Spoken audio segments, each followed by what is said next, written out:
Bonjour et bienvenue au Code Brunet. Mon nom est Patrice Brunet, votre animateur et avocat spécialisé en immigration et droit du sport. Ce balado vous informe sur 4 différents sujets fascinants en anglais ou en français. Le sport, l'optimisation humaine, aussi connu comme le biohacking en anglais, les affaires et l'immigration. Le Code Brunet a quelque chose à offrir à tout le monde. Nous explorons ces sujets captivants avec des experts de premier plan à travers des discussions brûlantes d'actualité.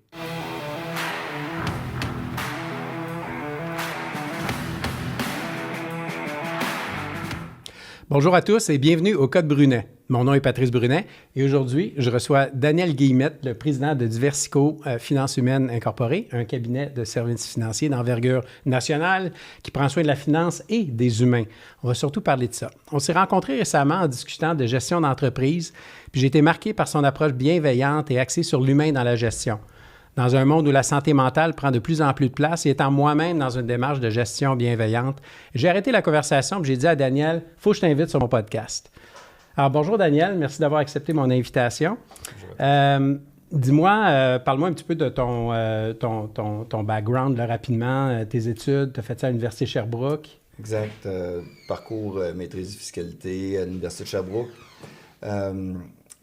En fait, je suis allé sur le tard à l'université. J'avais commencé déjà ma carrière comme conseiller en sécurité financière en 1984. Ça ne nous rajeunit pas, ni toi ni moi, j'imagine.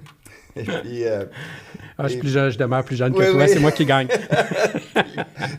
et puis donc, monter mon entreprise à partir de 1991. C'était un peu le parcours académique et le parcours d'affaires. OK. Puis, premièrement, on ne parlera pas de finances aujourd'hui, là, c'est pas le but. On va parler de gestion d'une équipe avec bienveillance. Puis, la bienveillance en gestion, on en parle depuis peu, mais toi, tu l'appliques à ton entreprise depuis longtemps, en fait, depuis ses tout débuts. Parle-moi de cette démarche-là, comment ça a commencé, puis c'est quoi la philosophie derrière ça? En fait, on n'appelle pas ça bienveillance, bien que je trouve le terme particulièrement intéressant. C'était plutôt que... Puis, en fait, toute ma démarche a été inspirée d'une seule question. Si les cellules peuvent s'auto-organiser sans patron pour fabriquer un humain, pourquoi l'humain aurait-il besoin d'un patron? Et tout le modèle, toutes les décisions, toutes les actions qu'on pose, toutes les stratégies qu'on peut inventer partent toujours de cette question fondamentale-là. Et puis, on arrive à la conclusion, c'est sûr qu'il n'y a pas besoin, on n'a pas vraiment besoin de patron. Maintenant, le système s'est inventé autour de ça. Puis nous, on se dit, je pense pas que c'est un requis obligatoire. Alors, bienveillance fait partie mais c'est un tout petit élément de l'ensemble. OK. Puis, donc, la devise de l'entreprise, c'est, moi je la connais, là, toi oui. Tu la connais par cœur, c'est? Meilleure finance, meilleur humain, meilleur monde chez Diversico, effectivement. Donc, on s'intéresse, en fait, on prend soin de la finance, on prend soin de l'humain et on a l'intention de léguer un meilleur monde aux générations futures. Et c'est ce qui nous motive collectivement à chaque jour. OK. Fait que là, tu as une équipe de combien de personnes? 75 autour de. Okay. 75, puis il n'y a personne dans ces 75-là qui va à la maison puis dit « Mon patron m'a dit 3 petits points ». Au début, oui. OK. Ouais. Au début, quand tu as commencé ça... Non, mais tout le monde qui débarque chez nous, parce qu'il y a des nouveaux arrivants, les nouveaux arrivants ne comprennent rien. Juste rien. C'est impossible. Quand tu dis les nouveaux arrivants, les nouveaux employés ou comme les nouveaux immigrants qui viennent d'une autre culture? Les nouveaux employés, oui. Les nouveaux employés. Puis ça vient, c'est tout simple. Là, je veux dire, on a eu des parents qui étaient nos patrons. On est arrivé à l'école, on avait un patron, c'est notre prof d'école, qui lui avait un patron, qui a un autre patron, qui a un autre patron. On arrive en emploi, notre premier emploi, on a des patrons. Ouais. Donc, on est endoctriné à obéir docilement aux ordres qui nous sont donnés. On débarque chez Diversico, on dit tu ne recevras jamais d'ordre et tu n'en donneras jamais non plus. C'est quoi les possibilités d'avancement? Il n'y en a pas. Okay. Donc, alors c'est difficile. Attends, les possibilités d'avancement, il n'y en a pas, effectivement, parce qu'il n'y a pas de hiérarchie. Exact. OK, mais là, on va tout déconstruire ça là, pendant les 45 prochaines minutes parce que on est ailleurs. Oui, on est ailleurs parce que, tu sais, dans une organisation de 2, 3, 4 personnes, je peux totalement le concevoir, tout le monde est connecté, tout le monde est ensemble. Mais là, on parle de 75 personnes avec des gens qui ont une ancienneté qui est différente l'un des autres, des compétences qui sont différentes, des niveaux d'études qui sont différents aussi. Puis je dis pas que parce que tu as moins d'études, tu devrais pas être patron, là, pas du tout, mais il y a des gens qui ont besoin. Est-ce qu'il n'y a pas des gens qui ont besoin d'être dirigés? Bien, ça, c'est la croyance populaire. Ouais. Et c'est ce qu'on cherche désespérément à déconstruire à l'interne. OK. Parce que, en fait, oui, c'est vrai, pour des personnes qui ont été rabaissées pendant toute leur jeunesse, pendant toute leur vie, ils vont se sentir rassurés dans un cadre imposé par d'autres. Et lorsqu'ils débarquent chez nous, évidemment, ils recherchent au début ce cadre-là. Puis une fois que la cage, elle est enlevée au-dessus ou autour d'eux, tout à coup, ça devient des vrais êtres humains. OK. Et ça prend combien de temps? Comment ça marche? C'était tellement juste dans ma tête, c'était impossible à expliquer. Comme tu vois, des réflexes que tu viens d'avoir, le mot ancienneté, ça n'existe pas dans une organisation libérée, ça fait pas de sens. Une organisation libérée. Oui, OK. oui, exact. Est-ce que c'est un terme que vous avez inventé? Est-ce que vous faites partie d'un groupe? Non. Est-ce qu'il y en a ni d'autres d'un comme groupe, vous autres? Et on n'est pas les inventeurs. OK. L'organisation libérée, il y en a à peu près, au dernier décompte que j'ai lu, à peu près 400 dans le monde. Ah, OK. Celui qui en a parlé le plus et qui a eu le plus je dirais, de répercussions à l'échelle internationale, c'est Frédéric Laloux. OK. Un Français, Québécois? Un Français. Qui parle de l'organisation. Lui, il appelle ça Teal Organization, donc l'organisation opale. OK. Ce serait l'évolution, selon lui, de l'organisation hiérarchique. Puis nous, ben là, c'est là qu'on a inventé quelque chose. Nous allons devenir la première organisation vivante au monde, qui serait comme, selon nous, nos prétentions, l'évolution de l'organisation libérée. OK, donc organisation vivante. Alors, Oui. Vivante veut dire elle naît à une date, mais elle va mourir, elle va vieillir. Ah, c'est intéressant. En fait, puis j'étais tellement incapable d'expliquer tout en 45 minutes. Je te jure que la seule chose qui va sortir, c'est bien plus de points d'interrogation et peut-être des points d'exclamation, mais il n'y aura pas vraiment de réponses qui vont résonner. Parce que les gens ont tous le même réflexe. Ils vont essayer de faire entrer dans une case connue de leurs expériences ce qu'on est en train d'expliquer. Malheureusement, ça ne marche pas. Et donc, ce qu'on a constaté, c'est que c'était dans ma tête. Ça, c'est ma maladie congénitale à moi. Je suis incapable de supporter le pouvoir d'une personne sur une autre personne. Je suis pris avec ça. J'ai toujours été pris avec ça. J'étais sodo, puis j'étais pris avec ça déjà.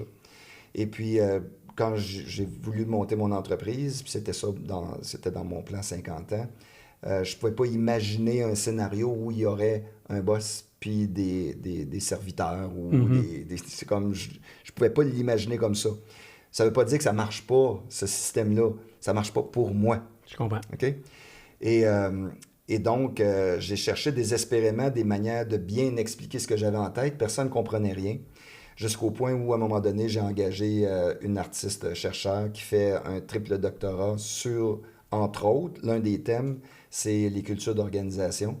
Et j'ai dit, Geneviève, peux-tu, s'il te plaît, devenir la personne qui va faire de la recherche sur les cultures d'organisation à l'échelle mondiale? Évidemment, un doctorat, ça a comme conséquence ou la condition, c'est que tu fasses avancer la science à l'échelle internationale. Alors, donc, il faut accumuler toute la connaissance scientifique. Je pourrais probablement aujourd'hui me vanter que nous sommes l'organisation qui a accumulé le plus de connaissances scientifiques sur les organisations à travers le monde, parce que l'intention que j'avais lorsque je l'ai embauché, c'est une fois qu'on aura accumulé toute la connaissance scientifique, on va développer un modèle pour permettre, en anglais on dit l'onboarding, donc l'intégration des gens dans une organisation. C'est un peu comme si tu dois te désendoctriner de tout ce qu'on t'a appris depuis que tu es petit pour embarquer dans un nouvel univers où tout est flambant neuf et il n'y a absolument rien qui ressemble à ce que tu avais avant. Donc, autrement dit, dans ton pack-sac, tu enlèves tous les outils qui existaient, puis là, ben, tu arrives avec un backpack flambant neuf, complètement vide, puis là, tu vas rajouter des nouveaux outils dans ton nouvel univers. Mais comme c'était c'est tellement impossible à comprendre par défaut, bien évidemment, on a créé un processus ensemble, donc ça s'appelle 3O. Il y a 3 grandes phases à notre processus de transition ou de transformation. La première, on Ça, c'est travaille... quand vous rentrez les gens, Oui, les nouveaux employés. exact. OK, puis ça prend combien de temps? 3 ans. 3 ans, OK. 3 ans, oui. Fait que quand quelqu'un vient travailler pour vous, il se marie avec vous, là, c'est Oui, minimum 3 ans. oui, oui. OK. Ben, il y a tout un processus Oui, de oui, sélection c'est sûr. au départ. Là. C'est comme Ouais. la sélection, c'est extrêmement difficile de rentrer chez Diversico.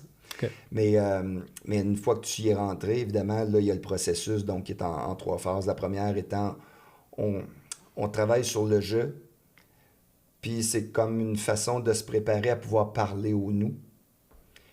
Puis la dernière phase, et on est en progression. Là. Nous, donc, en tant qu'organisation, on est rendu, on vient de terminer, on vient de graduer de la 2e phase, qui s'appelle l'organisation solidaire.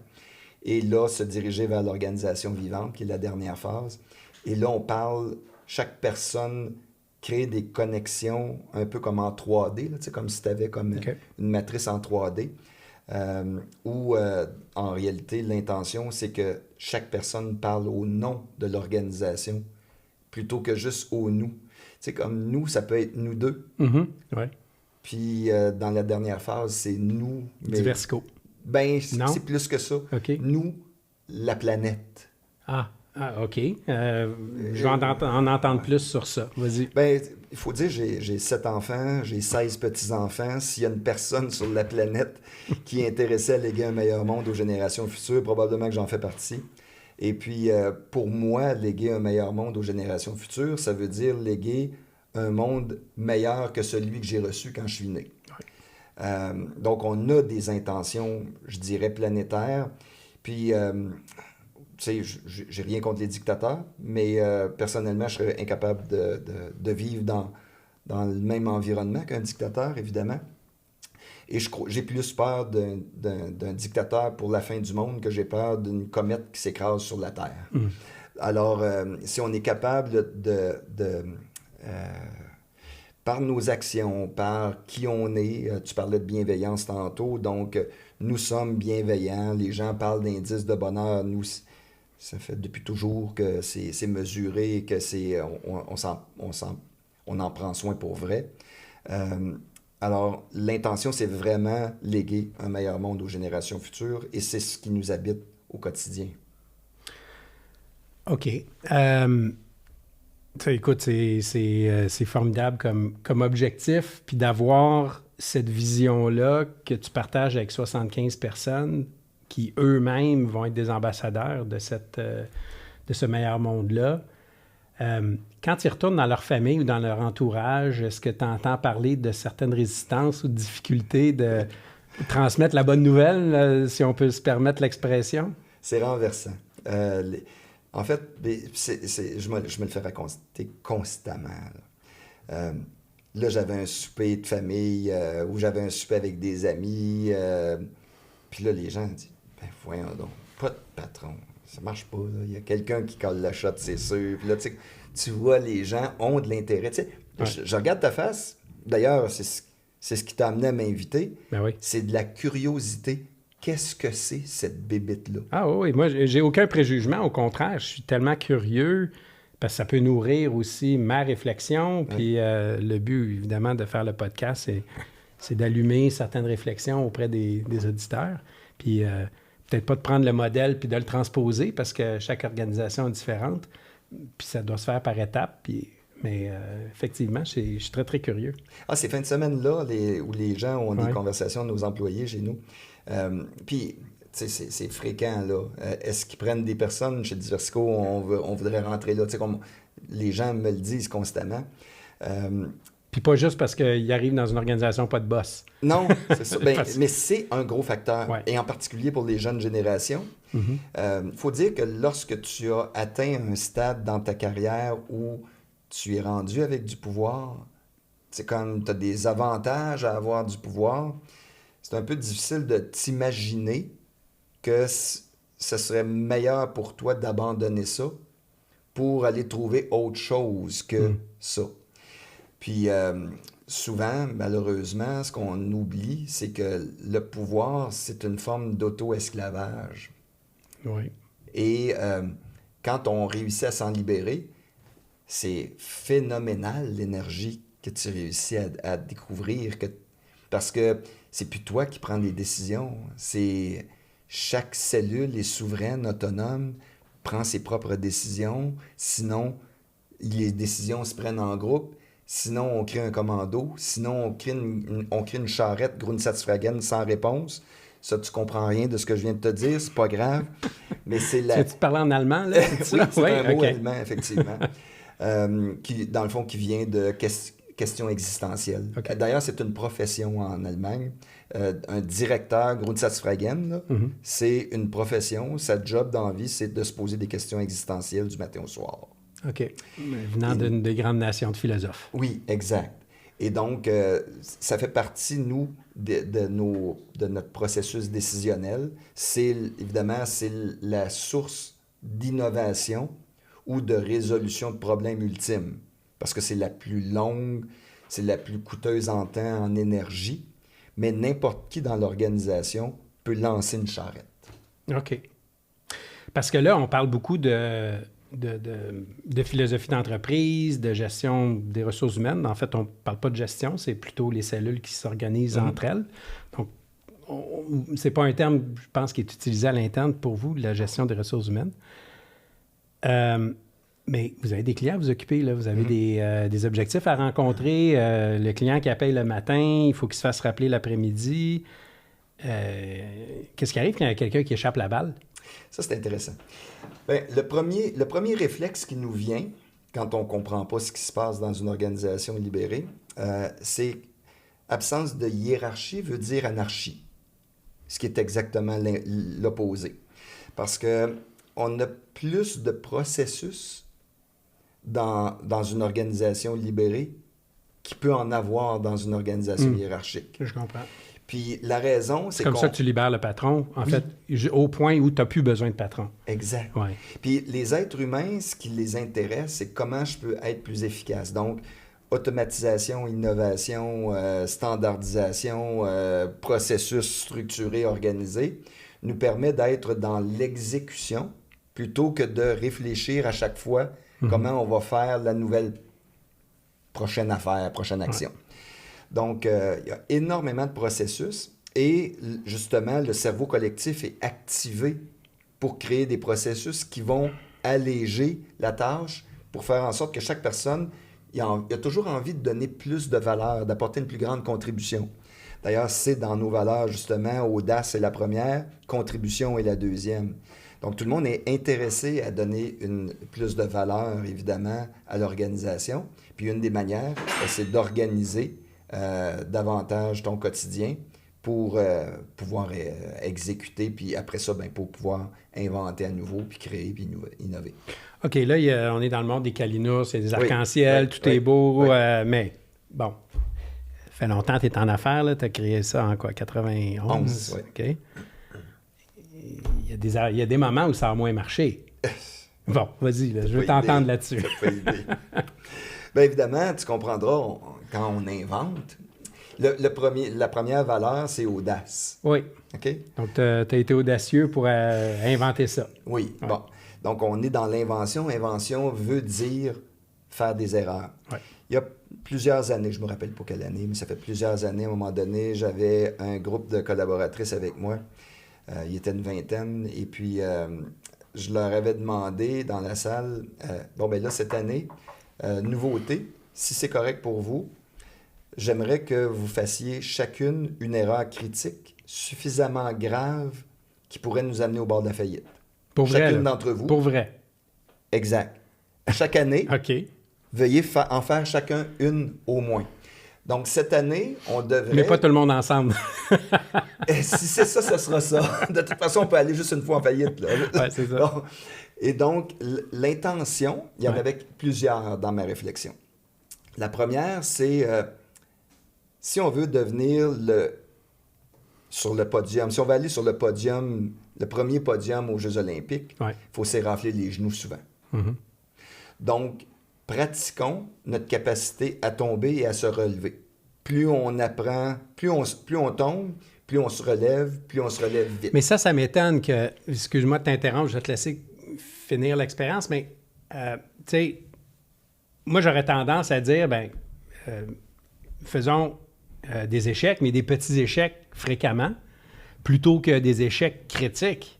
Parce que là tu es vraiment... Tu mets en péril un paquet de choses.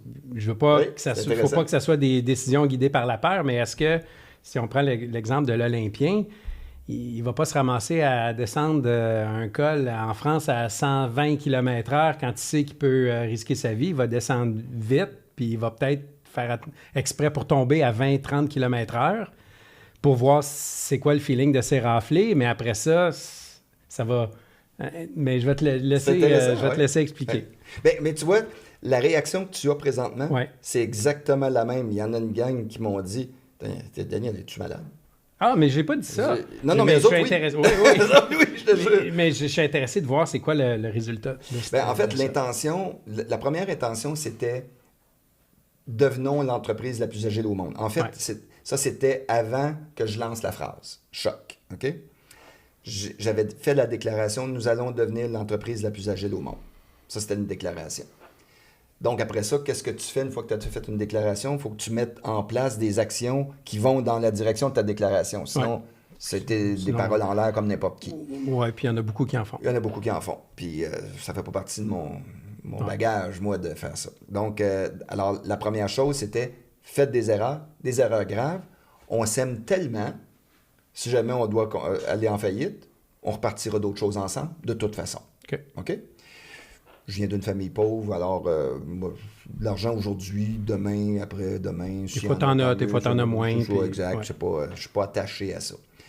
Alors donc, ça, c'était la première chose. La deuxième chose, l'innovation existe seulement dans un environnement sécuritaire. OK. Puis comme il n'y a pas de patron, c'est pas les patrons qui vont inventer, ça doit être chaque cellule qui invente et qui se sent safe de faire des essais et que cet essai-là conduise à un échec, c'est tout sauf grave. Parce que la suite, c'était quand il va avoir notre première erreur critique, on va l'applaudir et on va s'en servir comme activité de team building. C'est un peu la philosophie d'Elon Musk. Ça se rapproche un peu de ça. Oui. Tu sais, fail until you succeed. Oui. Puis on va la lancer, la fusée. On sait qu'elle va exploser. Oui. On le sait. Oui. Il n'y aura pas personne dedans, là. On le sait qu'elle va exploser. Oui. Puis on va ramasser les pièces, on va les analyser.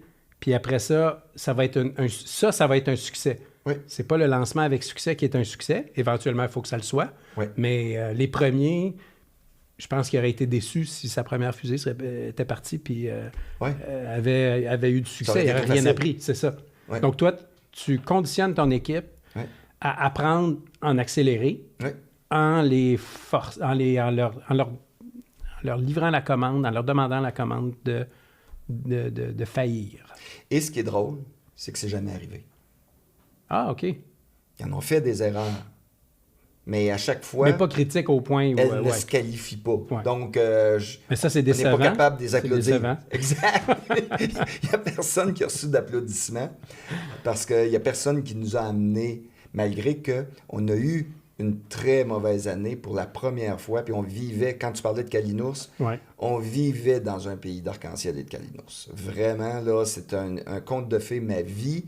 Mon aventure professionnelle, c'est mon 40e anniversaire de carrière cette année. C'est de la progression tout le temps. Et pour la première fois, 2023, régression. On n'avait jamais connu ça. Et puis, quand j'ai dû remettre de l'argent dans les coffres de la compagnie, j'ai dit à tout le monde, voici la situation, c'est la suivante. Notre première année où on régresse. Squad Finance m'a demandé de réinjecter des sommes importantes. Je l'ai fait. J'en ai mis le double de côté au cas où... Fallait en injecter encore. Exact. Donc, soyez sans crainte. Personne qui va être congédié. Mais si ça vous dérange pas, j'aimerais ça pas être obligé de remettre le million de plus dans le compte. Donc, est-ce que vous êtes capable de trouver ensemble une solution à tout ça? Et puis, finalement, c'est juste phénoménal. Ça, c'était en octobre l'année passée où on a fait le constat.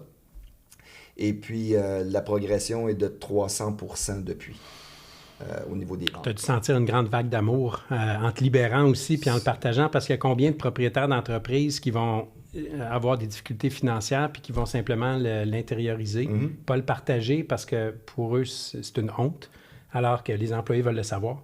Ils veulent participer à la solution. Et dans l'environnement traditionnel d'affaires, si le patron le dit, ce que ça peut créer, parce que c'est un impact possible direct, c'est l'exode de certains bons employés. Ah, c'est sûr. Qui craignent pour leur paye, pour leur job.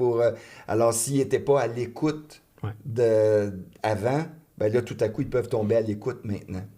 Puis non, ça m'a pas... En fait, la peur, c'est pas quelque chose qui me Mais justement, en fait, je voulais en parler de ça parce que ce que tu crées, c'est une entreprise sans peur, Fearless Enterprise. Puis c'est ce qui freine l'innovation, c'est ce qui freine le progrès, c'est ce qui freine la joie dans une entreprise. C'est d'être... Puis la peur, c'est différents degrés, différents niveaux. Ça peut être une petite peur de ne pas faire le livrable de la journée ou de la semaine. Puis ça peut être la peur de perdre son emploi. Ça peut être la peur, une peur encore plus importante qui peut avoir d'autres implications professionnelles aussi. Donc, toi, ce que tu fais, c'est que tu as une culture où la peur n'existe pas. Exact. Puis ça, est-ce que vous l'adressez, est-ce que vous le nommez comme ça? Oui. C'est un des thèmes du noir. Comment est-ce que on appelle ça les masques, là. Oui. Mais essentiellement, c'est ça. Est-ce que tu as des rétroactions de tes employés que ces apprentissages-là qu'ils ont dans l'entreprise, ils les transportent dans leur vie personnelle? C'est spectaculaire. On se fait dire... J'ai eu la chance de vivre à travers une de mes collègues une transformation live. Mais on ne sait pas ce que c'est une transformation, donc je vais prendre quelques secondes si tu veux pour te l'expliquer. Mais c'est en lien direct avec la question que tu viens de me poser. Alors, est-ce que ça s'est transposé dans sa vie personnelle? Big time. OK. Et la raison, c'est parce qu'on a un programme chez Diversico où on amène toujours 6 collègues à chaque année en République dominicaine dans un réseau de villas, j'ai un membership là-bas.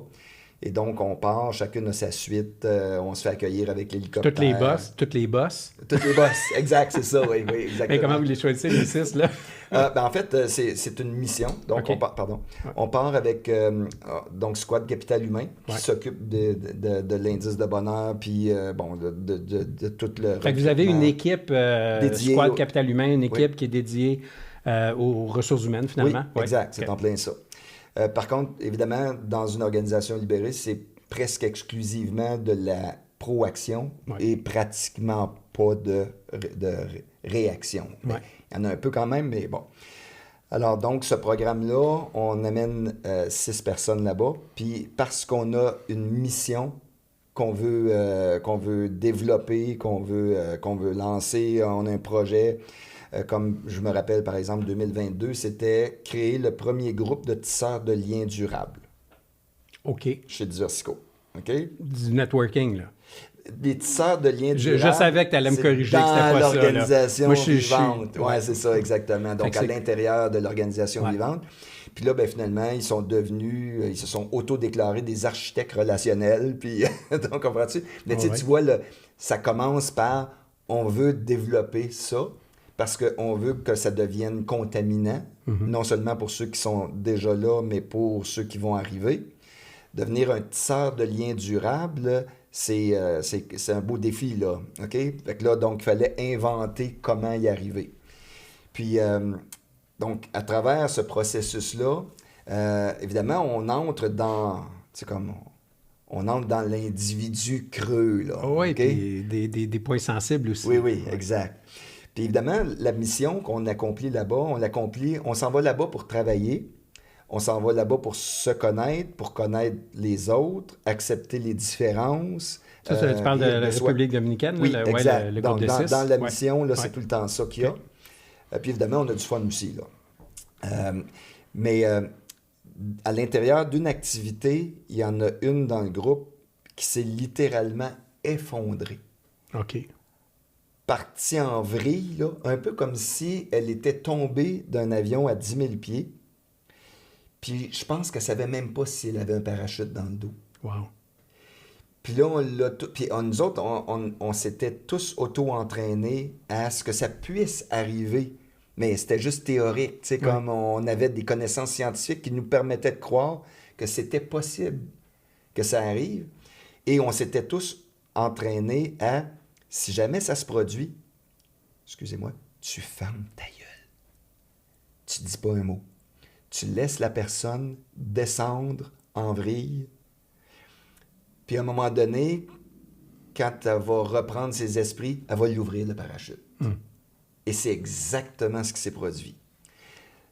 Une fois qu'elle s'est rattrapée, là, on l'a vu remonter en surface. C'était spectaculaire. OK. Fait que là, tomber en vrille, là, c'est beau, j'ai l'image de la personne qui tombe de l'avion, mais comment ça s'est manifesté? Je veux dire, sans nécessairement, tu sais, en gardant quand même la confidentialité. Je peux entrer dans des détails intéressants quand même, c'est croustillant. Ouais. Cette personne-là, elle avait été rabrouée petite. Et surtout dans son premier emploi, ça a été vraiment désastreux. Et puis, elle s'est créée un personnage qui était « Je suis gentille. Okay. Je suis tellement gentille. Tout le monde me dit que je suis super gentille. » Et quand on jouait à un jeu, ben c'était les commentaires qui venaient spontanément de tout le monde. Puis là, à un moment donné, c'est là qu'elle s'est questionnée, elle s'est dit, est-ce que c'est vraiment moi ou c'est un fake moi? Puis là, elle était vraiment plus sûre de sa shot.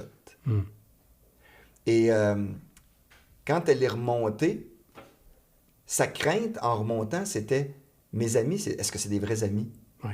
Ceux qui m'aiment, est-ce qu'ils m'aiment pour qui je suis ou pour la fake moi? Ou est-ce que c'est une fake moi ou c'est la vraie moi? Ou... Tu sais, tu voyais, il n'y avait que des points d'interrogation. Et puis, à la fin, quand elle a repris ses esprits complètement, elle nous a tous regardés et elle a dit, « J'espère que vous allez vivre ça, chacune d'entre vous, avant de mourir. » Ça a duré combien de temps du début à la fin, ça? 20 minutes. Ah, OK, ça s'est fait comme vraiment rapidement. Oui. Wow. Et puis, ça a transformé sa vie. Ça a transformé complètement. sa vie, là, permanent. Permanent. Okay. C'est un effet permanent. Il y a des amis. Je n'avais pas pris de substance, rien. Rien, zéro. Ben oui, la veille, on a pris du vin, mais non. Non, parce qu'il y a des démarches comme ça, tu sais, où tu t'en vas dans la jungle, tu prends des... Puis là, ça te transforme, ça te permet de... Mais là, vous l'avez fait vraiment juste en groupe? Oui. OK. Ouais. Donc ça, c'est une manifestation où l'impact direct d'une organisation libérée, c'est la transformation d'une personne pour le reste de sa vie. Là, on n'a pas parlé de ce que ça fait, Diversico.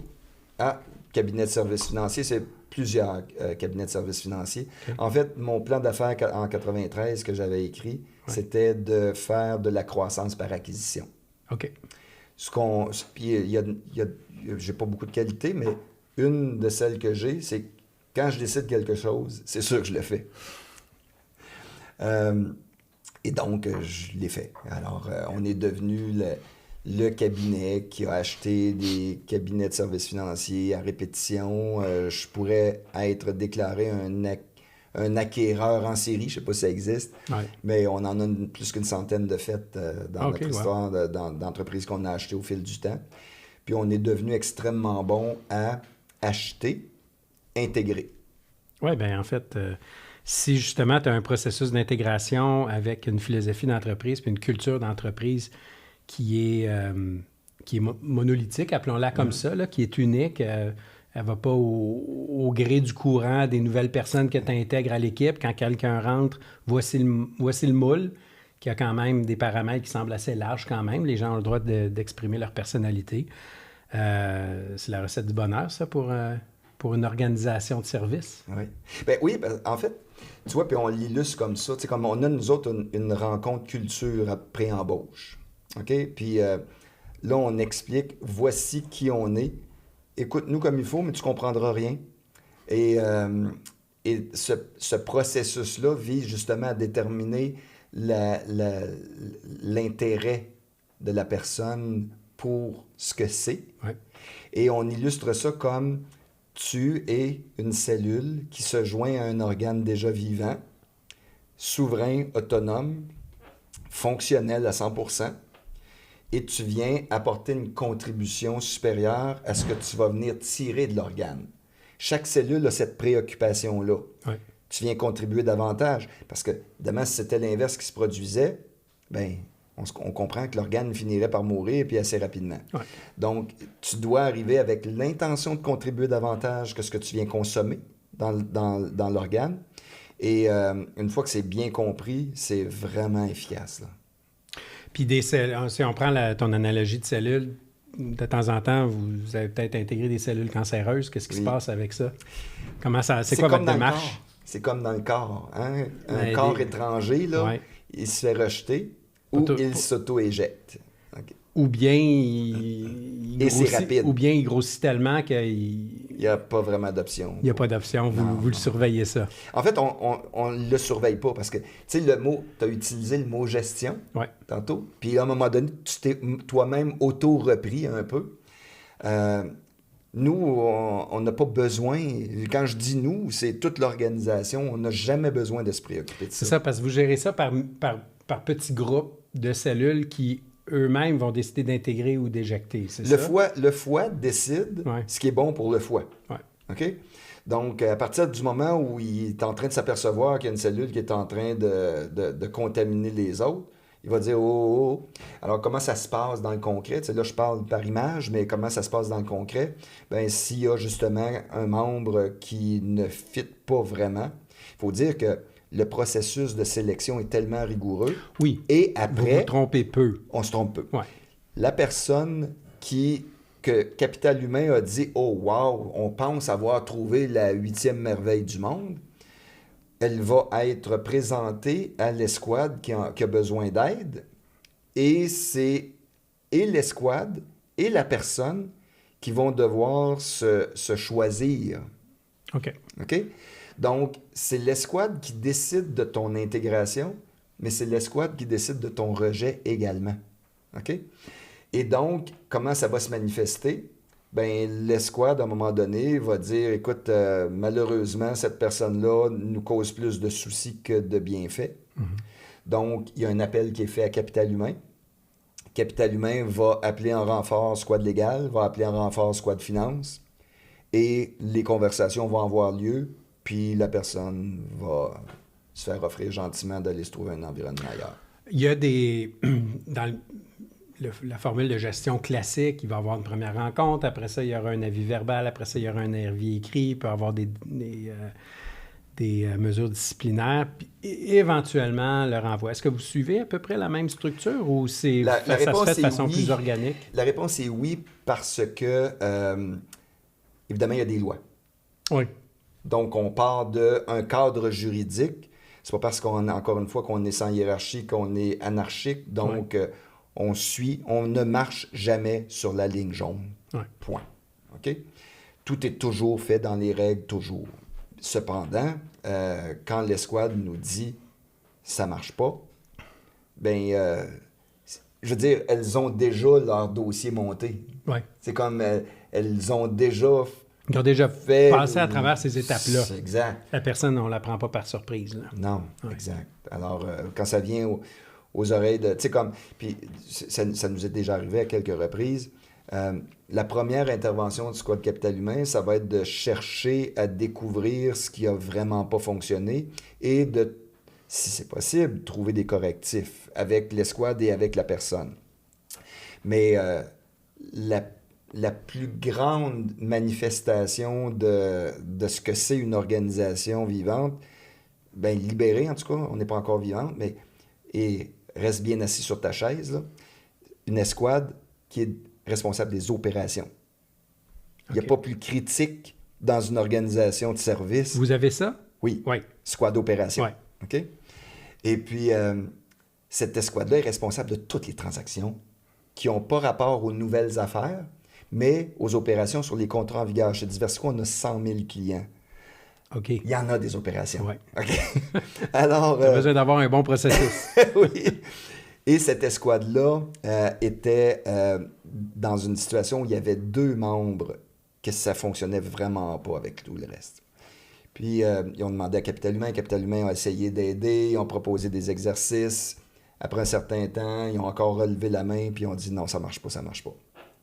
Alors, ce que Capital Humain a proposé à ce moment-là, puis là, c'était la première fois qu'on le faisait. Donc, on était vraiment dans un test. On espérait, on croisait les doigts.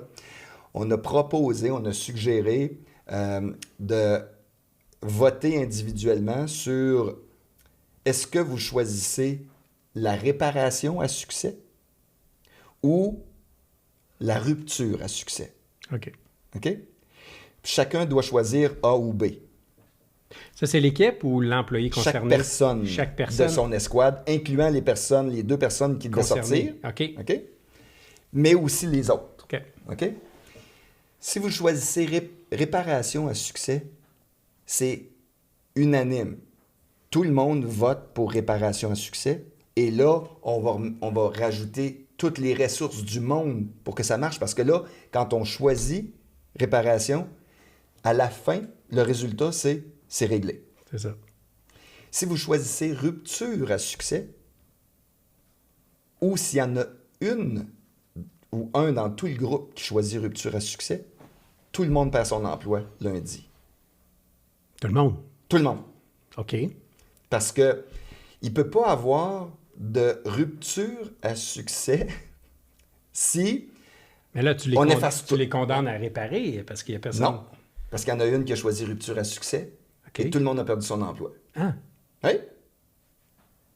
Puis après ça, OK.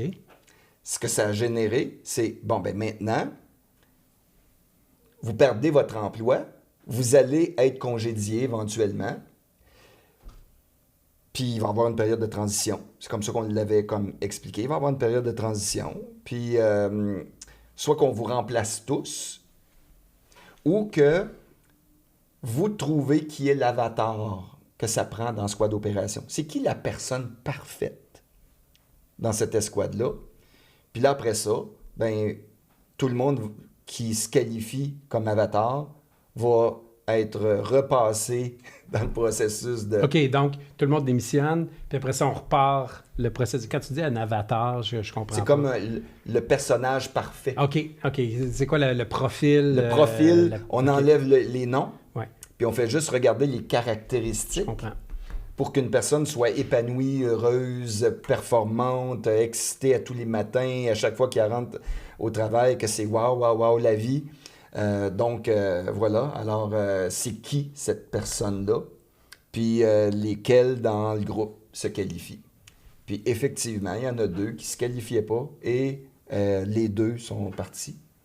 Et après ça, l'escouade a pris la tâche de ces 2 personnes-là. Quelques semaines après, ils nous ont dit, ben finalement, on est plus efficace depuis qu'ils sont partis. Et là, après ça, on a réembauché une autre personne, puis après ça, une autre personne quelques mois plus tard. Et c'est devenu notre escouade, parmi nos escouades les plus performantes de toute l'organisation. Ça fait tellement de sens que tu expliques, mais c'est ça, c'est complètement champ gauche, puis... C'est complètement champ gauche, mais ça a tellement de sens. Quand tu le regardes, ouais, ben oui, c'est ça, exactement. Ça fait tellement de sens. Voyons donc comment ça se fait que... non, oui. ça fait totalement du sens. Puis il y a une démarche pédagogique, évidemment, qu'il faut que tu expliques ça. Puis c'est quand même on joue avec les carrières, il faut faire ça. Faut être prudent, mais il faut aussi pas être guidé par la peur. Il faut avoir le courage d'aller de l'avant, incluant chacun des employés. Il faut qu'il ait le courage de prendre les bonnes décisions, soit de réparation ou bien de rupture.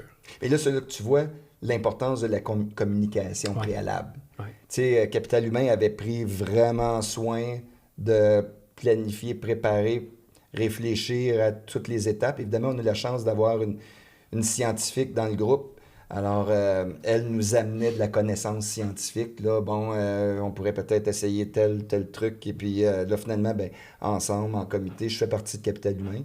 Donc, alors, ensemble, on a réussi à concocter un plan, je veux dire, qui nous apparaissait vraiment farfelu, je te l'avoue, là.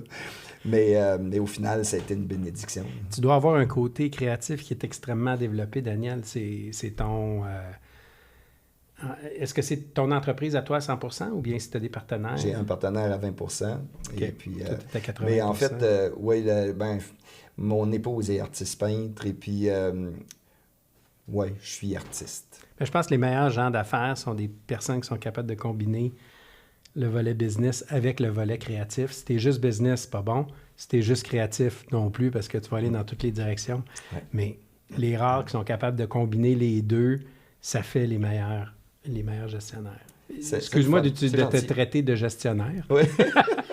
Je le prends pas comme dirigeant d'entreprise. Je le prends pas comme une insulte, inquiète-toi pas. En fait, même pas dirigeant d'entreprise, propriétaire d'entreprise. On peut s'entendre sur ce terme-là. C'est bien dit. Sur ton site web, Daniel, tu dis que tu as fondé ton cabinet en 91 puis que tu as écrit ton plan d'affaires en 93. C'est un plan sur 50 ans dans lequel tu cristallises ton intention d'humaniser la finance, transformer la manière dont la population reçoit des conseils financiers. Plan d'affaires de 50 ans, tu dois le revisiter de temps en temps. Est-ce que tu as à peu près suivi la même vision que tu as rédigée en 93? Je te dirais, je suis presque un train. Je démarre lent, mais je roule tout le temps. Okay. Et puis, je ne sais pas si c'est une qualité ou un défaut, là, mais je l'avais mûrement réfléchi et je voyais qu'il existait un espace d'opportunité spectaculaire. En 1993, là, de penser à croissance par acquisition dans les services financiers, ça n'existait pas. Ma première acquisition date de 1996, après ça 99, après ça 2000. Puis là, j'ai commencé à accélérer le rythme un peu. Notre plus grosse année en nombre d'acquisitions et en volume, c'est-toi bien, 2020. OK. Pandémie. Oui. Mais nous, on était en télétravail depuis 2014. Mais don't call me genius, là, j'avais pas ni planifié, ni organisé la COVID. Tu l'as juste sauvé des loyers. C'est exactement ça. Mais il faut dire, on a des employés en Ontario, on a des employés au Maroc, puis un petit peu partout au Québec. Donc, tout le monde est en télétravail dans ton entreprise? Tout le monde est en télétravail depuis 2014, sauf une personne au siège social. OK. Oui. Vous avez une personne dans un garde-robe? Non, c'est un grand bureau. Oui. Mais, pour rencontrer des clients, mais surtout pour recevoir le courrier, pour envoyer le courrier, pour toute la gestion de tout notre parc informatique. Parce qu'évidemment, nous, on fournit l'équipement informatique à tout le monde. Donc, il y a évidemment de l'équipement qui brise, l'équipement qui doit partir. Donc, ça prend un stockroom, ça prend de la logistique, en fait. Donc, ça prend une personne physiquement sur les lieux, mais sinon, tout le monde est en télétravail. Ouais. Donc, une de mes questions, c'était c'est quoi ta vision ou ton approche sur le télétravail? Ben, tu viens d'y répondre. Le télétravail, ça fonctionne très, très bien pour toi. Puis au niveau de l'intégration des nouvelles personnes, il n'y a pas de présentiel? Je veux dire, il doit en avoir de temps en temps. Écoute, il faut dire qu'on l'avait réfléchi. Tu sais, en 2000, là, il y a combien de personnes qui imaginaient même pas que ça arriverait dans leur vie? Ouais. Alors que nous, on l'avait planifié depuis 2012 qu'on irait en télétravail à partir de 2014. Okay. Donc, j'ai fait un paquet d'analyses, d'études, de recherche sur qu'est-ce que ça prend comme environnement, comme technologie, comme type la technologie n'existait pas. Non, en 2014, ça n'existait pas, la technologie. Mais en même temps, nous, en 2014, on réfléchissait à comment on va pouvoir supporter un nombre croissant de personnes. Ouais. Donc, standardisation d'équipement. Tout le monde a le même équipement, toujours configuré de la même manière. Sur aucun ordinateur, il y a quoi que ce soit. Le bureau, la corbeille, le téléchargement s'efface à tous les jours. Donc, il y avait comme toute une stratégie réfléchie. Du télétravail veut dire travailler à la maison. Donc, quelle est la couleur que tu dois mettre sur les murs, quel est le type d'art que tu dois mettre sur les murs, l'ergonomie, les écrans, nous, c'est 3 écrans curve 27 pouces, Samsung. Pourquoi? Ben, il y a tout un paquet de raisons. Alors, on avait planifié notre coût et déjà depuis 2014, on suggérait très fortement d'éviter le téléphone entre nous. OK. C'était web meeting, on était converti à Google depuis déjà plusieurs années. Alors, c'était Google Meet. Toujours avec le Google Meet, toujours avec l'image. C'est en plein ça, exactement. Parce que dans le non-verbal, il y a quand même 55% du message. Ouais. Donc, nous autres, on se disait, soit ta conversation est 2 fois plus longue pour avoir le même niveau d'efficacité au téléphone, ou sinon, tu as compris juste la moitié du message. Alors, pas super brillant. Là. Alors, déjà, puis c'était pour, en même temps, briser l'isolement. Oui. Donc là, ton plan d'affaires sur 50 ans, c'est un plan d'affaires, c'est pas un plan de vie, là. Parce que je ne sais pas si je sais pas si tu es familier avec le Livebook ou... Non. Non, hein? Non, OK. Ça, c'est quelque chose que j'ai découvert il y a quelques années. C'est un plan d'affaires, mais pour ta vie. Ah, OK. Intéressant. Tu peux regarder ça, c'est vraiment intéressant parce que c'est en 12 étapes. Comment tu te projettes dans l'avenir, comment tu vois tes finances, comment tu vois tes relations humaines, comment tu vois tout ça. Tu sais, on passe du temps, on passe des heures, des mois au service d'une entreprise à concrétiser un plan d'affaires, puis après ça, à l'exécuter. Mais on oublie qu'on doit également planifier notre vie, puis on doit se projeter dans le futur. Qu'est-ce qu'on veut plutôt que de se laisser guider par les vents que les autres vont nous imposer. C'est très empowering de prendre le contrôle de ta vie, puis après ça, ça guide les actions que tu vas faire. OK, moi, je m'achète une maison, pourquoi? Parce que ça va avec mon plan de vie. Ou non, je vais louer parce que mon plan de vie m'amène peut-être ailleurs, plus loin, donc j'ai besoin d'être plus temporaire. C'est une belle façon de réfléchir. En tout cas, je t'encourage à aller voir ça. C'est sur le site c'est Mind Valley. C'est une entreprise américaine. Puis là-dedans, il y a une collaboration avec John puis Missy Butcher qui font un live book. Puis c'est toute une démarche qui prend quand même... ça te prend de l'effort, ça te prend du temps, ça te prend 2-3 mois à faire ça. Mais tu sais, tu fais ça avec une tasse de café le dimanche après-midi, tu passes une couple d'heures par semaine. Puis c'est un exercice intellectuel qui est exigeant, mais au final, qui est multiplicateur en termes de résultats. Tu regarderas ça.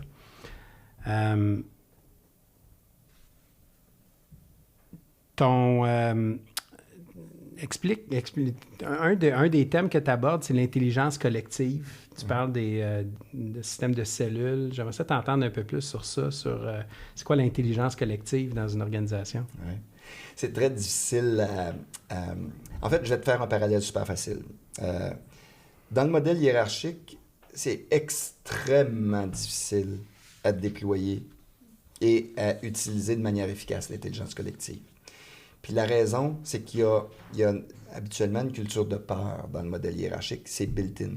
Ouais. Parce que la crainte, c'est si je fais une erreur, je peux perdre ma job. Ouais. Si j'essaie d'influencer mon boss à aller dans une direction, puis que finalement, c'est un fail, ça va revenir sur moi, c'est sûr. Ça va être ma responsabilité, oui. Après ça, c'est pas long que tu comprends la game aussi, tu sais, à l'interne. Il y en a qui montent dans la hiérarchie, pas par compétence, mais par... Des raisons politiques, oui. Exact, ouais. C'est ça. Donc, la crainte, c'est là que l'environnement sécuritaire peut faire toute la différence. La crainte est inexistante.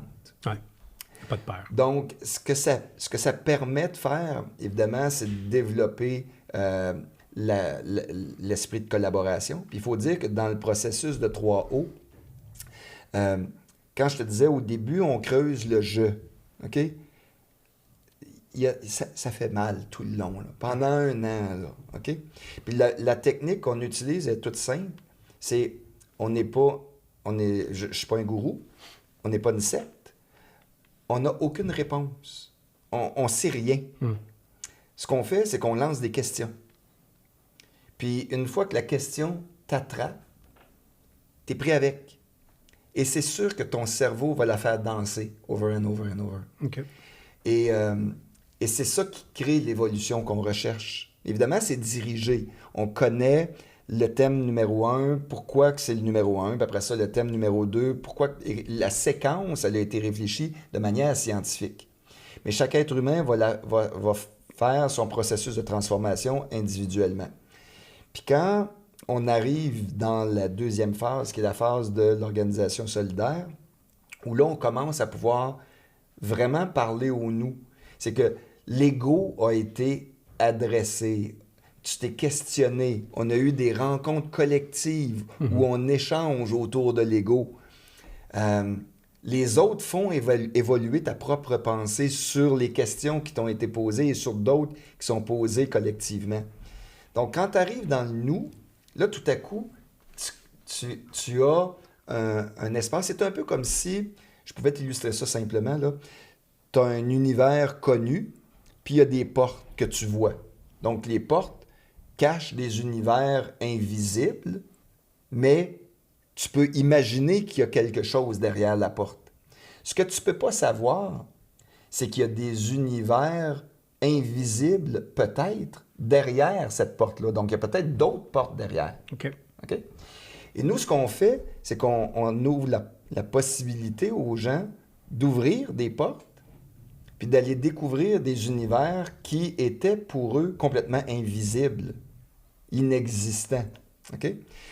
Puis, c'est là que, tout à coup, l'intelligence collective peut commencer à être activée. Parce qu'on est capable de faire fi de ce qui... Tu sais, les masques, là, je me présente devant toi, c'est fort probable que j'ai des mécanismes de survie que j'ai installés qui vont faire que tu ne verras pas le vrai moi. Mais c'est là-dessus qu'on travaille, tu comprends? Nous autres, on travaille pour vrai sur ces choses-là. Fait que quand c'est plus dans le chemin, là, après ça, tout à coup, je suis capable de chercher à te découvrir pour vrai qui tu es. Et là, à ce moment-là, on est capable de travailler de façon collaborative. Je te suis. Fait du sens, tout ça? Ben oui, ça fait beaucoup de sens, mais comme tu dis, c'est une démarche parce que les gens qui se joignent à l'entreprise, peu importe vos filtres de sélection, ils n'arrivent pas, ne sont pas tous au même niveau. Il y en a pour qui vont avoir 2-3 couches de masque, il y en a pour qui l'ego va être prédominant pendant longtemps jusqu'à ce que peut-être éventuellement ils le laissent de côté. Puis des fois, ça ne réussit pas, j'imagine. Puis là, ben, c'est là où vous avez vos rencontres puis que vous dites, bon, OK, finalement, cette cellule-là... ça n'a pas marché. Ça n'a pas marché. C'est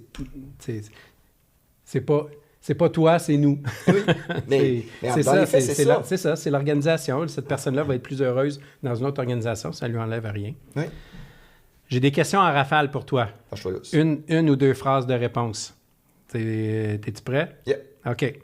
C'est quoi ta démarche pour réviser la performance des employés? Ça n'existe pas. Il n'y a aucune démarche. Il n'y a aucun KPI. En fait, ce qu'on fait, on appelle ça, nous, des rencontres annuelles. Mais ce n'est pas des évaluations annuelles. Okay. Ce qu'on fait, c'est qu'on va demander qu'est-ce qu'on peut faire pour t'aider davantage. Donc, vous n'avez pas d'indicateur de performance? À la fin de l'année, quelqu'un peut faire des ventes extraordinaires. Il y en a d'autres qui font des ventes ordinaires. Mais ceux qui sont aux ventes, eux, sont récompensés par le biais de commission. OK. Ou par le biais d'honoraires qui ont facturé. Les employés, donc ceux qui sont payés à salaire fixe, eux, ben, on a une formule lorsque l'entreprise a fait des profits. Là, à ce moment-là, il peut avoir toutes sortes de... Donc, on a créé, par exemple, un programme, les grands explorateurs. On loue un appartement quelque part dans le monde et on le rend disponible à toute l'organisation. C'est une manière de récompenser tout le monde, mais c'est comme à chaque année, on va inventer quelque chose. Est-ce qu'il y en a qui abusent des employés qui abusent de cet environnement-là où il n'y a pas de patron? C'est déjà arrivé parce qu'évidemment, on a vacances illimitées, horaires flexibles. Donc, vacances illimitées, point d'interrogation. Oui. Ça veut dire quoi? Ça veut dire je peux partir en vacances autant que je veux? Oui. Je ne serai pas payé? Ben oui. C'est quoi qui ne marche pas? OK. C'est déjà arrivé, mais c'était pas par abus des vacances. Il y en avait eu un peu d'abus. Mais tu sais, comme, c'est quoi de l'abus? Alors que tu dis vacances illimitées. C'est ça, il n'y en a pas, il n'y a pas de... Donc, mais dans un On le monde... sait, on le sait C'est ça, quand il y a un exact. abus. Ben oui, Ouais. c'est ça, exactement. Alors, c'est l'escouade qui a adressé ça avec la personne. Et puis, à un moment donné, quand ils se sont aperçus que qu'elle soit là ou pas là, ça ne changeait rien sur le volume des tâches accomplies. À un moment donné, on dit... On n'a Désolé. peut-être pas besoin. En fait, c'est ça, c'est que à trop être absent, les gens se rendent compte qu'ils n'ont pas besoin. On se tire dans le pied Oui. en prenant trop de vacances. Et où, on parle de vacances, parce que tu es en télétravail. Donc, si Ouais. tu fais rien, c'est jamais ton nom qui apparaît dans les tâches accomplies. Ouais. Donc, tu es démasqué. Ouais. Puis, il faut dire qu'il y a une responsabilité pour chaque personne, toujours fournir la meilleure réponse la première fois, dans les meilleurs délais. Do Et it c'est right pas the juste first time. Oui. Ouais. C'est pas une responsabilité seulement individuelle, c'est une responsabilité d'escouade. Donc, si l'escouade est enterrée, Mhm. puis qu'il y a une personne qui est jamais présente ou qui contribue peu, ça cause du souci à toute Oui, c'est ça. toute l'escouade. Écoute, c'est quoi les projets futurs pour l'entreprise? Là, le plan de 5 ans, il y en a 40 de fêtes. 40 Il reste 10 ans. Il faut renouveler ça. Écoute, tu sais, les services financiers, comme la plupart des industries, se fait vraiment brasser solide de toutes les manières. Les outils technologiques surtout. Technologiques et les grandes institutions qui ont découvert que c'est peut-être possible maintenant de rencontrer un client directement sans passer par des gens comme nous qui donnent du conseil. Donc, c'est là qui est le plus grand défi, certainement, des organisations comme nous autres. On a atteint la taille aujourd'hui où je nous qualifierais d'indestructible là, par rapport à ça. Alors, c'est pas impossible un jour que le conseiller indépendant disparaisse ou soit comme vraiment pris dans un coin. Un peu comme des agents de voyage. Est-ce que je peux Ouais, me permettre le parallèle? Les agents de voyage sont encore nécessaires pour certains produits niches, mais ils ont... Les produits de masse, ils sont juste plus là. Alors, c'est pas impossible que nous, on se retrouve là. Par contre, on a un plan qui vise à multiplier, à croître de 40% composé annuellement à chaque année. Donc, 40% oui. par année? Oui. Okay, c'est beaucoup. C'est ce qu'on fait. Wow. Okay. Et donc, ce qui veut dire qu'on devrait être... Excuse-moi, est-ce que c'est une croissance organique ou toujours par acquisition? Les deux? C'est un mix organique des deux. Et acquisition. Quand tu vois que l'organique est un peu plus flat, tu y vas avec l'acquisition. Quand l'acquisition est plus flat, là, tu y vas plus dans l'organique. En fait, on est rendu maintenant qu'on porte attention aux deux. Ouais. Mais pendant longtemps, quand je construisais la machine à acquisition, j'avais peu d'attention puis d'énergie à consacrer au développement organique. Ouais. Donc, cette croissance-là a été beaucoup moins... Parce qu'on ne peut pas pousser les deux à 100% en même temps. C'est soit l'un ou l'autre qui va dominer. Mon intention était créer la machine la plus puissante de toute l'industrie au Canada pour donner du service exceptionnel, une expérience client remarquable. Et les ventes vont arriver parce que cette machine-là est puissante. Et non pas l'inverse. Ouais. Puis je vois aujourd'hui, il y en a plein de gens qui essaient de m'imiter. Ils commencent par le développement organique, ils commencent par les ventes, ils n'ont pas bâti la machine avant. Ça casse tout le temps. Tu as tellement raison.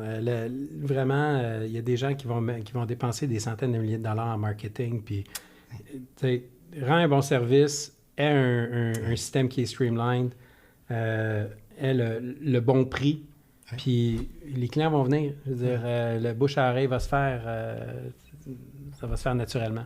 Puis une des caractéristiques de notre industrie, c'est la conformité. Ouais. Le respect des règles.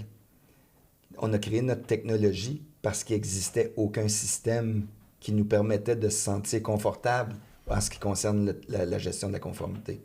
Donc, on a créé Hygiénie.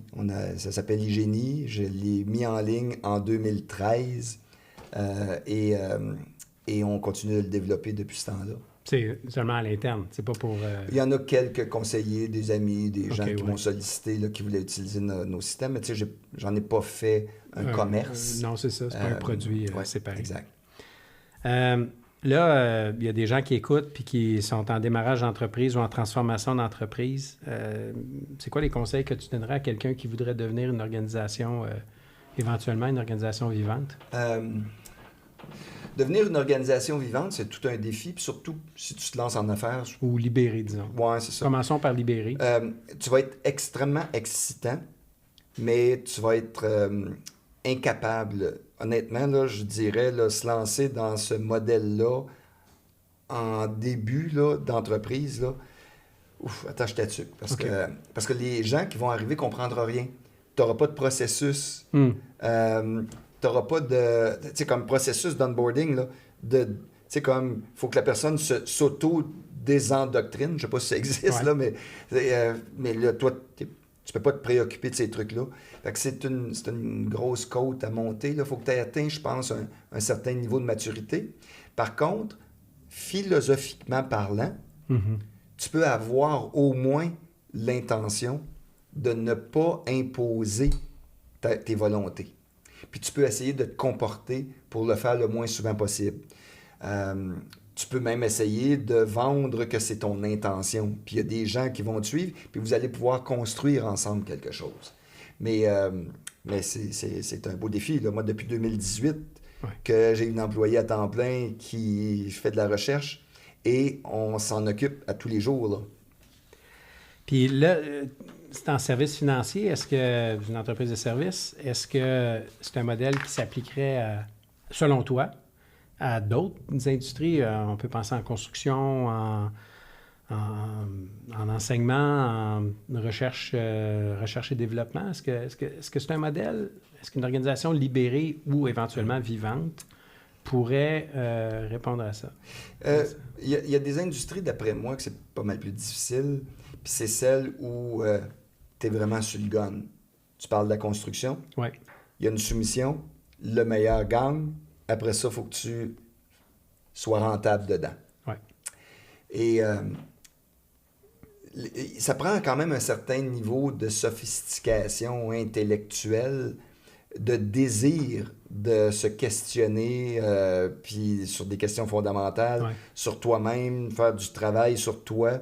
Puis quand tu te lèves le matin à 4h30, t'embarques dans ton pick-up avec ton marteau, puis là, tu te vas frapper des clous toute la journée, tu arrives à la fin de la journée, je suis pas sûr que tu as vraiment envie de passer le reste de ta soirée à te questionner sur qui suis-je, où vais-je. Okay? Donc, je dis pas que c'est impossible, mais c'est probablement un plus grand défi. Dans toutes les organisations où, on va dire, la créativité et l'innovation est un requis, là, à ce moment-là, je suggère fortement d'explorer ce chemin-là parce que Decathlon, c'est une organisation libérée. OK. C'est immense, là. Ben oui, c'est immense. Puis je connais pas vraiment leur modèle de gestion, mais si tu dis, est-ce qu'il y a des livres que les gens peuvent lire? Frédéric Laloux. L-A-L-O-U-X. L-A-L-O-U-X, Organisation Opale, c'est une belle référence. On travaille, nous aussi, sur une version... on va dire, diversico donc l'évolution de ce que Frédéric Laloux... bien qu'on n'a pas pu se reconnaître à 100% dans ce qu'il faisait, bien qu'on a regardé ce qu'il propose, puis on est arrivé à la conclusion, malheureusement, j'aurais aimé pouvoir, comme pas inventer, mais utiliser, puis malheureusement, ça ne nous ressemblait pas, donc on était obligé de créer autre chose. Là, on déborde un peu du carré de sable, mais j'imagine que tu as dû te poser la question. Est-ce que c'est un modèle qui pourrait être déployé dans une entreprise qui est avec des syndiqués? J'en suis fortement convaincu.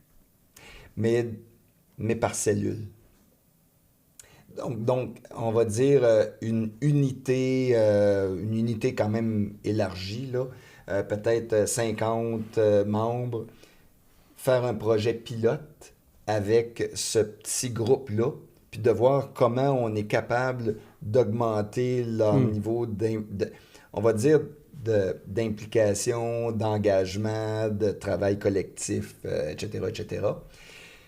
Par contre, dans l'environnement hiérarchique, surtout dans les grandes organisations, le plus gros risque, c'est qu'il y a un VP ou un président ou une nouvelle ou quelqu'un qui vient se foutre le nez là-dedans puis qui vient tout... Qui ne partage pas la philosophie. Exact. Puis Tout à le ce monde. moment-là, tout ce qui aura pris peut-être un an à développer, dans une journée, c'est terminé. Parce que je ne peux me permettre de congédier un employé chez Diversico.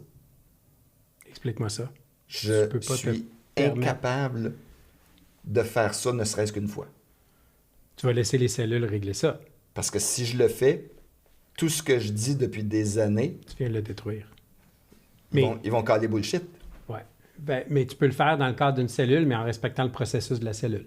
C'est pas un individu qui va congédier. C'est ça. C'est le processus qui amène à... Ah, ben cette personne-là doit sortir. Ouais. Mais ça peut pas être une personne qui cale la shot. Écoute, on pourrait continuer pendant très, très, très longtemps. Où est-ce qu'on peut te suivre? Réseaux sociaux? Oui. Écoute, diversico.ca existe. Ouais. Ça décrit quand même un peu qui est l'organisation. Sinon, on a un podcast qui s'appelle Meilleur humain, meilleur monde. Il est disponible sur YouTube, Spotify, Apple Podcast, bref, sur toutes les plateformes. Meilleur humain, meilleur monde? Meilleur humain, meilleur monde, effectivement. Donc, on interviewe, puis ça, c'est la partie qui est intéressante, on interviewe des entrepreneurs à succès du Québec, pas pour comprendre comment ils ont du succès en affaires, mais plutôt pour découvrir l'être humain attachant qui est derrière. Ouais. Et puis, ça, c'est notre enquête. C'est vraiment excitant pour nous. Puis, c'est aligné avec qui on est. Puis, les gens, d'ailleurs, qui viennent nous voir, qui acceptent de se faire interviewer, c'est un des premiers commentaires qui nous disent « Je suis intéressé parce que votre c'est pas un slogan, là, c'est notre mission, m'interpelle. » Super. Merci beaucoup, Daniel. Daniel Guillemette. Alors, merci beaucoup d'avoir écouté le Code Brunet. On va nous plonger dans le monde des affaires cette fois-ci. Vous pouvez réécouter ce podcast, évidemment, sur Spotify, sur YouTube, sur Apple Podcasts. Puis, n'hésitez pas à commenter, mettre 5 étoiles. Ça fait toujours plaisir. Merci beaucoup. Puis, à la prochaine. Merci, Daniel. Puis, un grand plaisir. Merci.